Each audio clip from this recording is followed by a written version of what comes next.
We are already studied sine rule. Today we are going to start the cosine rule. Next है cosine rule. In triangle ABC, that is the statement of this rule. A square is equal to B square plus C square minus 2BC cos A. B square is equal to C square plus A square minus 2CA cos B. C square is equal to A square plus B square minus 2AB cos C.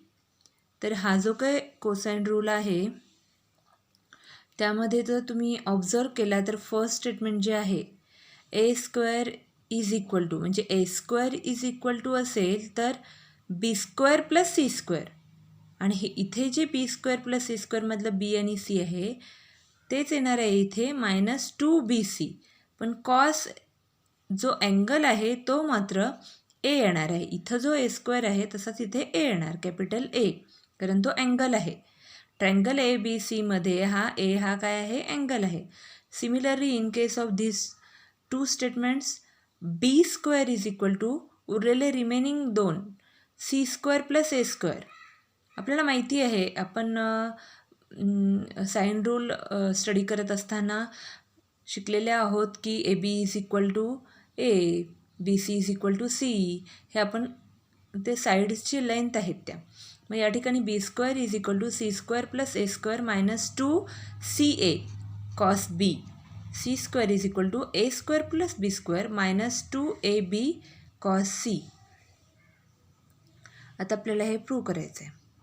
त्याच्यासाठी आपण इथे triangle ABC draw करणार coordinate geometry ह्या प्लेनमध्ये with the help of coordinate geometry. Proof. Take A as the origin. म्हणजे या ठिकाणी हा एक्स ॲक्सिस आणि वाय ॲक्सिस ज्या ठिकाणी छेदतात त्याला आपण त्याचा ओरिजिन म्हणत असतो. Take A as a origin, X axis along A B X axis and the line perpendicular to the A B through A as Y axis. हा असणार आहे वाय ॲक्सिस. तर या ठिकाणी वाय लिहायचं राहिलेलं आहे पहा, इथे येणार Y axis. The coordinates of A B and C are. A हा ओरिजिन असल्या कारणाने त्याचे कोऑर्डिनेट्स येणार आहेत 0 0. त्यानंतर बीचे कोऑर्डिनेट्स आता या ठिकाणी लक्षात घ्या, एक्स ॲक्सिसवरती जे काही पॉईंट्स असणार आहेत ते पॉझिटिव्ह पॉईंट्स असणार आहेत आणि हे ॲट अ डिस्टन्स एपासून बी हा ॲट अ डिस्टन्स सी आहे. म्हटल्यानंतर एक्स कोऑर्डिनेट त्याचा सी येईल आणि वाय कोऑर्डिनेट त्याचं काय येणार आहे, कारण तो एक्स ॲक्सिसवर आहे प्लॉट केलेला म्हणून वाय कोऑर्डिनेट 0 असणार आहे. म्हणून याचे कोऑर्डिनेट्स येणार 0 0, या बीचे कोऑर्डिनेट्स येणार C0 अँड सीचे कोऑर्डिनेट्स. तर सीचे कोऑर्डिनेट्स आपण याआधी पाहिलेला आहे तो रूल म्हणजे पॅरामेट्रिक अँड कार्टेशियन कोऑर्डिनेट्स याच्यामधलं जो रिलेशन असते त्याचा यूज करून या ठिकाणी सीचे कोऑर्डिनेट्स केलेले आहेत पहा, बी कॉस ए, बी साईन ए. हे तुम्ही मागचं जे बेसिक आहे ते रीड केल्यानंतर तुमच्या लक्षात येईल हे सीचे कोऑर्डिनेट्स कसे घेतलेले आहेत. त्यानंतर to prove that A square is equal to B square plus C square minus 2BC cos A, LHS is equal to A square is equal to BC square. आता आपल्याला माहिती आहे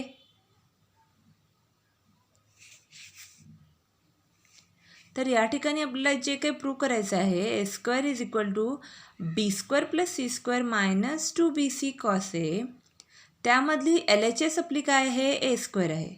या ठिकाणी ए स्क्वेअर हा जो काय ए आहे ती LHS आहे. A which is nothing but BC है ना.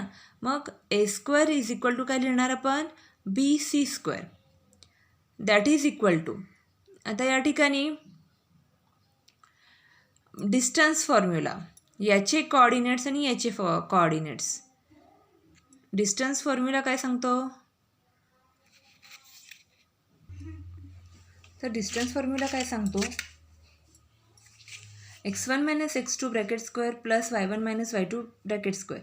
बीचे कॉर्डिनेट्स जर आपण अज्युम केले x1 y1 आणि हे x2 y2, तर त्या डिस्टन्स फॉर्म्युलानुसार येईल c minus B cos A whole bracket square plus 0 minus B sine A whole bracket square. मग ते आपण काय करणार आहोत, सॉल्व करणार आहोत. तर C square plus B square cos square A minus 2bc cos A हे सॉल्व केल्यानंतर येईल plus B square sine square A. या ठिकाणी लक्षात घ्या, हा फॉर्म्युला वापरला आहे A minus B whole bracket square A square minus 2ab plus B square. हा फॉर्म्युला या ठिकाणी वापरलेला आहे. C square minus 2bc cos A plus B square cos square आहे, फक्त मागे पुढे लिहिलेलं आहे, plus B square sine square A. That is equal to C square plus B square cos square A plus B square sine square A minus 2bc cos A. म्हणजे या ठिकाणी आपल्या सोयीनुसार आपण काय करत असतो, त्यातले घटक इकडे तिकडे लिहू शकतो. आपल्याला जे काय प्रूव्ह करायचं आहे त्याच्यामध्ये आपल्याला A square is equal to B square plus C square यायला पाहिजे आहे ना. म्हणून आपण या ठिकाणी काय केलेलं आहे, जी काय बी स्क्वेअरच्या दोन्ही टर्म्स आहेत त्या एका ठिकाणी लिहिल्या आणि त्या लिहित असताना त्याच्या साईनसोबतच नेऊन आपण त्या ठिकाणी लिहिणार आहोत. त्यानंतर जर ही टर्म जर तुम्ही पाहिली बी square cos square A plus B square sine square ए, तर याच्यामध्ये बी स्क्वेअर कॉमन आहे, तो बी स्क्वेअर आपण बाहेर काढणार in bracket cos square plus sine square A. Sine square A plus cos square A is equal to 1, that is equal to RHS. Therefore A square is equal to B square plus C square minus 2bc cos A. Similarly, we can prove that b square is equal to c square plus a square minus 2ca cos b, c square is equal to a square plus b square minus 2ab cos c. तुम्हाला लक्षात आलं असेल बघा, sine रूलपेक्षा cosine rule अगदी सोपा आहे आणि जर समजून घेतलं तर हे दोन्ही देखील अगदी सोपे आहेत. त्यानंतर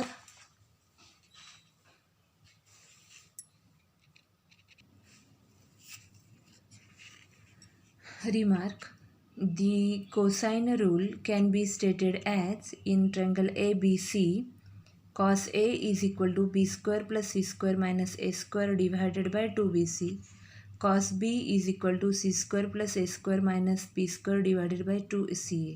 हे कसं आलं आहे, LHS साईडच्या काही टर्म्स या बाजूला घेतल्या आणि RHSच्या काही टर्म्स या बाजूला घेतल्या आणि त्यानुसार हे cosine rule also can be stated as this form.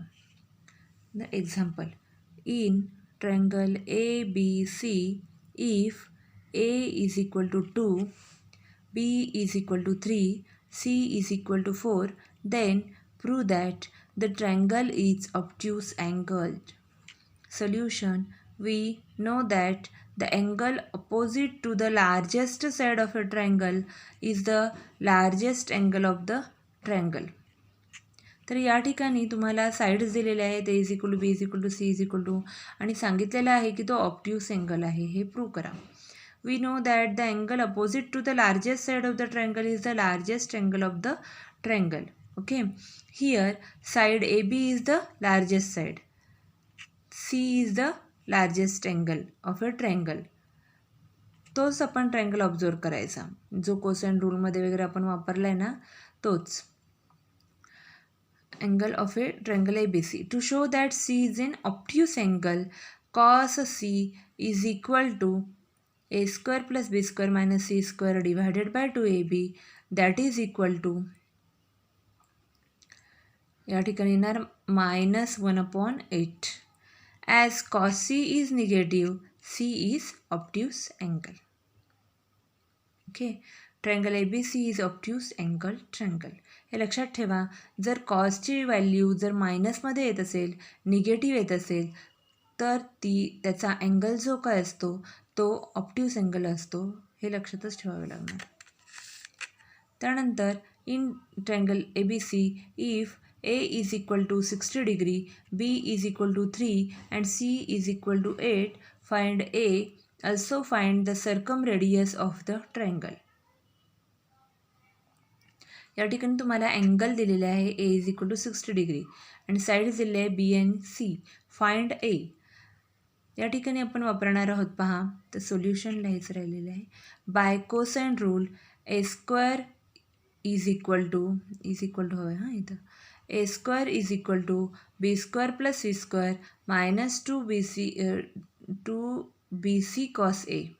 Okay, या ठिकाणी A square is equal to B square plus C square minus 2bc cos A. या ठिकाणी आपण व्हॅल्यू सबस्टिट्यूट करणार आहोत. A square is equal to बीच्या ठिकाणी 3, सीच्या ठिकाणी 8 minus 2 3 8 cos 60 degree 9 plus 64 minus 48 into 1/2. या ठिकाणी जर सॉल्व केला तर तुम्हाला मिळेल A square is equal to 49. Therefore A is equal to 7. सोपं आहे. आणि सांगितलेलं आहे पुढे सर्कम रेडियस फाइंड आउट करा. तर सर्कम रेडियस फाइंड आउट करत असताना आपल्याला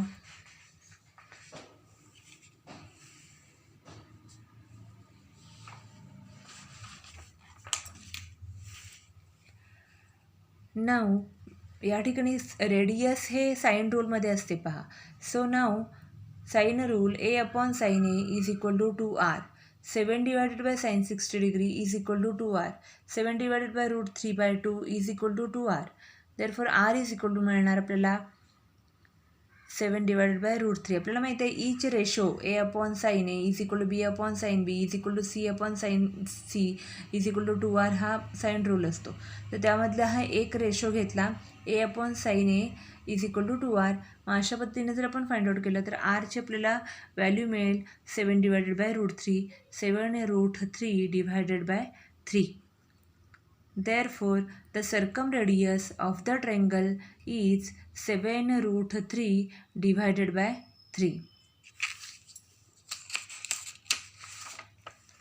त्यानंतर नेक्स्ट एक्झाम्पल आहे in triangle ABC if A is equal to 30 degree, B is equal to 60 degree, then find the ratio of sides. To find A is to B is to C म्हणजे ratio find out करायचा याचा अर्थ आपल्याला find out करायचा आहे. आणि कशाचा सांगितलेला आहे find the ratio of sides म्हटलेलं आहे. साईड्स आपल्या स्मॉल ए बी सी आहेत. मग देअरफॉर आपण काय फाइंड आउट करायचं आपल्याला to find A is to B is to C. Given A is equal to 30 degree B is equal to 60 degree. आपल्याला जे काही गिवन दिलेलं असते त्याचा उपयोग करून आपण जे फाइंड आउट करायचं आहे ते फाइंड आउट करायचं असतं. As capital A, B, C are angles of the triangle. We know that A plus B plus C is equal to 180 degree. Therefore, या ठिकाणी A, B दिलेला आहे 30 degree 60 degree. Therefore 60 degree plus 30 degree मिळणार 90 degree. Therefore C is equal to मिळेल 90 degree. आता या ठिकाणी आपल्याला व्हॅल्यूज मिळालेल्या आहेत. A, B, C सगळ्याच्याच व्हॅल्यू मिळालेल्या आहेत आपल्याला. आणि मग आपण रेशो फाइंड आउट करणार by using sine rule. A upon sine A is equal to B upon sine B is equal to C upon sine C. A upon sine 30 degree is equal to B upon sine 60 degree that is equal to C upon sine 90 degree. Therefore A upon 1/2 B upon root 3/2 या values तुम्हाला पाठच असायला पाहिजेत. C upon 1. आपल्याला या ठिकाणी ratio मिळालेला आहे A is to B is to C is equal to 1/2 is to root 3/2 is to 1. अशा प्रकारे आपल्याला हा रेशो फाउंड मिळालेला आहे. Next example in triangle ABC if small a is equal to 2, b is equal to 3 and sin a is equal to 2/3, then find b. By sin rule, we know that a upon sin a is equal to b upon sin b. 2 upon 2/3 is equal to 3 upon sin b. sin b is equal to काय मिळणार हे जर तुम्ही solve केला तर हा sin b इकडे येईल आणि हे इकडे जाईल उलटं होईल. तर b is equal to 90 degree sin b is equal to 1 मिळणार. We know that sin 90 is 1, therefore b is equal to pi/2. Okay, thank you.